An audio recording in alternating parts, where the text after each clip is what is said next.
एक ईमानदार किसान। एक गांव में एक गरीब किसान रहता था।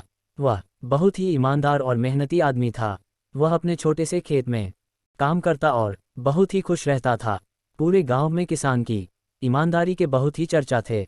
उसका एक दोस्त था जो उस गांव के राजा के यहाँ सिपाही का काम करता था। वह किसान से उसके घर रोज मिलने जाता था। एक बार राजा ने अपने दरबार में एक ऐलान किया कि उसके बगीचे में काम करने वाला एक अच्छा सा कारीगर चाहिए जो उसके बगीचे के पेड़ पौधों और फूलों का ध्यान रख सके।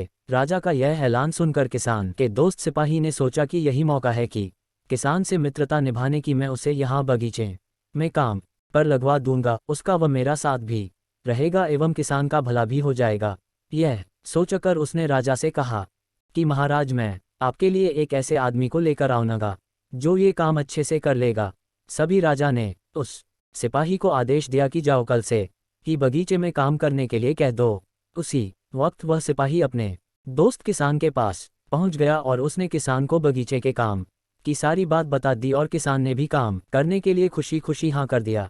अगले ही दिन अपने दोस्त के साथ राजमहल पहुंच गया। सिपाही उसे राजा के सामने लेकर गया और राजा ने उस किसान को बगीचे की पूरी देखभाल का काम सौंप दिया। राजा ने कहा, तुम अगर पूरी ईमानदारी के साथ काम करोगे तो तुम्हें 50 सोने की मुद्राएं हर महीने दूंगा। किसान खुशी खुशी बगीचे में काम करने के लिए हाँ कर देता है और वह उसी वक्त बगीचे में काम करने लगा। किसान बगीचे में बहुत दिल लगाकर काम करता था। कुछ दिन बीत गए। किसान ने बगीचे को बहुत सुंदर व हरा भरा बना दिया। राजा को उसका काम बहुत पसंद आया। एक दिन किसान बगीचे में कुछ खुदाई कर रहा था तो उसने जमीन के नीचे कुछ महसूस किया। तो उसने खुदाई की तो देखा वहां नीचे एक बड़ी सी संदूक थी। किसान ने वह संदूक बाहर निकाला और खोला तो क्या देखा, वह सोने और चांदी से भरी हुई थी। यह देखकर किसान बहुत खुश हुआ और अपनी ईमानदारी दिखाते हुए राजा के पास पहुंचा। राजा किसान की ईमानदारी देखकर बहुत खुश हुआ और उसके साथ वहां गया जहां किसान ने खजाना निकाला था। राजा ने देखा तो कहा, ये खजाना तो हमारे पुरखों का है, हम कई वर्षों से इसे खोज रहे थे।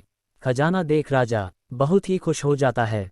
राजा अगले दिन किसान को पूछता है, तुम्हें क्या इनाम चाहिए? किसान बोला, मालिक मुझे कुछ नहीं चाहिए, मेरे पास जो भी है मैं उसी में खुश हूँ। राजा उसकी इतनी अच्छी बात सुनकर और खुश हो गया और उसने किसान को अपना मंत्री बनाने का फैसला किया। किसान ने राजा की बात मान ली और मंत्री बन गया।